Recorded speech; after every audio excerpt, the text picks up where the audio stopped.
Hello everyone, my name is Gyenge. I am an independent information designer based in Romania, and this year my project, The Economic, Demographic, and Political Power of Generations, has been shortlisted at the Information is Beautiful Awards. It's a project that I made for a Romanian publication called Panorama.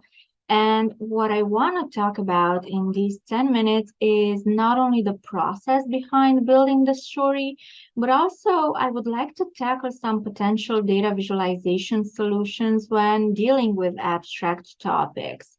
Now, one of my favorite things about data visualization is the possibility of building bridges between wishful thinking or the things we believe to be true and the actual reality.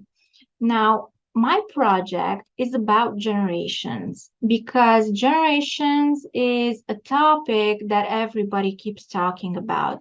It's the kind of topic that people want to define because it's important for modern social dynamics. So my project started with a question: how can I present this abstract topic that everybody keeps talking about using data visualization in order to offer insight and novelty?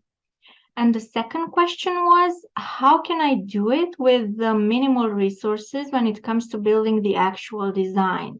So if you're probably wondering why I had this second question, it's because from my experience, small and medium newsrooms don't generally have large data visualization teams. Some of them actually have none, or sometimes journalists do the heavy lifting and work with the graphic design person. So this is a major constraint for the democratization of data visualization across newsrooms: insufficient resources and lack of time. So this is why very often charts are accessories to large stories and not the other way around. What I did with my project was to combine four data visualization tools and one design tool, four tools overall, the four ACEs as I like to call them, in order to present in the best way possible an abstract and complex story.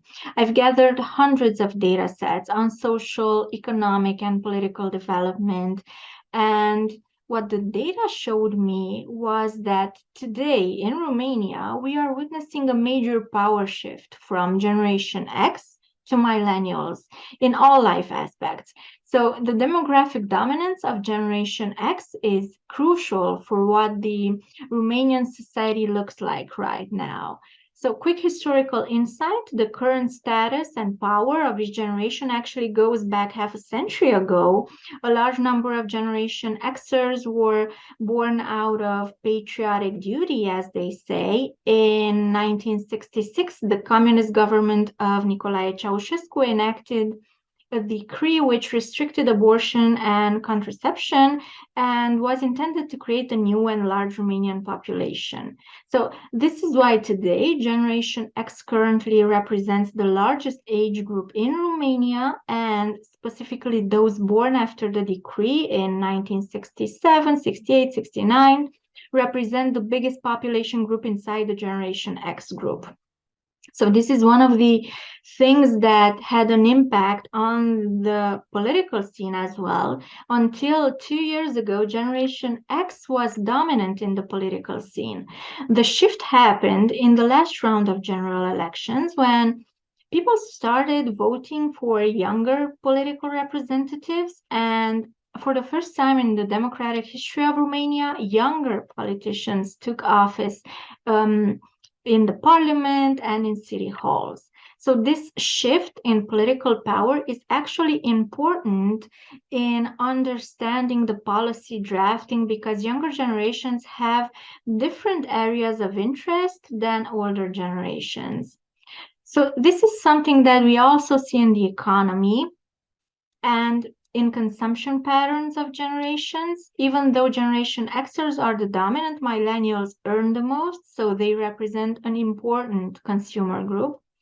They also have the largest pay gap between men and women. So in the end, after understanding the power dynamics between generations, I wanted to explain certain behaviors and values because we keep talking about baby boomers like being I've heard this a lot. Baby boomers are being selfish, or Generation Xers are very obedient. So I wanted to see if there is something that could explain the certain behaviors of generation. In this case, the environment in which each generation grew up as well as the major events that impacted the childhood and adolescence of each generation strongly influenced these behaviors. In this final part of the story, I've presented three major indicators that and their evolution during the lifetime of each generation. So the GDP, the human rights respect, and urbanization, in order to better understand what each generation went through. So baby boomers lived in a country with major political and social restrictions, grew up without knowing they had rights and freedoms. So most of them spent their childhood in villages, unlike late millennials who lived their childhood and adolescence in a free and developed country. This certainly has an impact on how each generation understands society today and how each generation understands to behave in today's society. This story is a visual incarnation of a topic that we keep talking about, and what the story wants is to put some light on that specific topic. A colorful one, may I add, using these four amazing tools. I've used Tableau Public for the butterfly chart, for the representation of demographics data. I've used Tableau also for the lollipop charts. I've used Flourish Studio for the interactive parliament chart.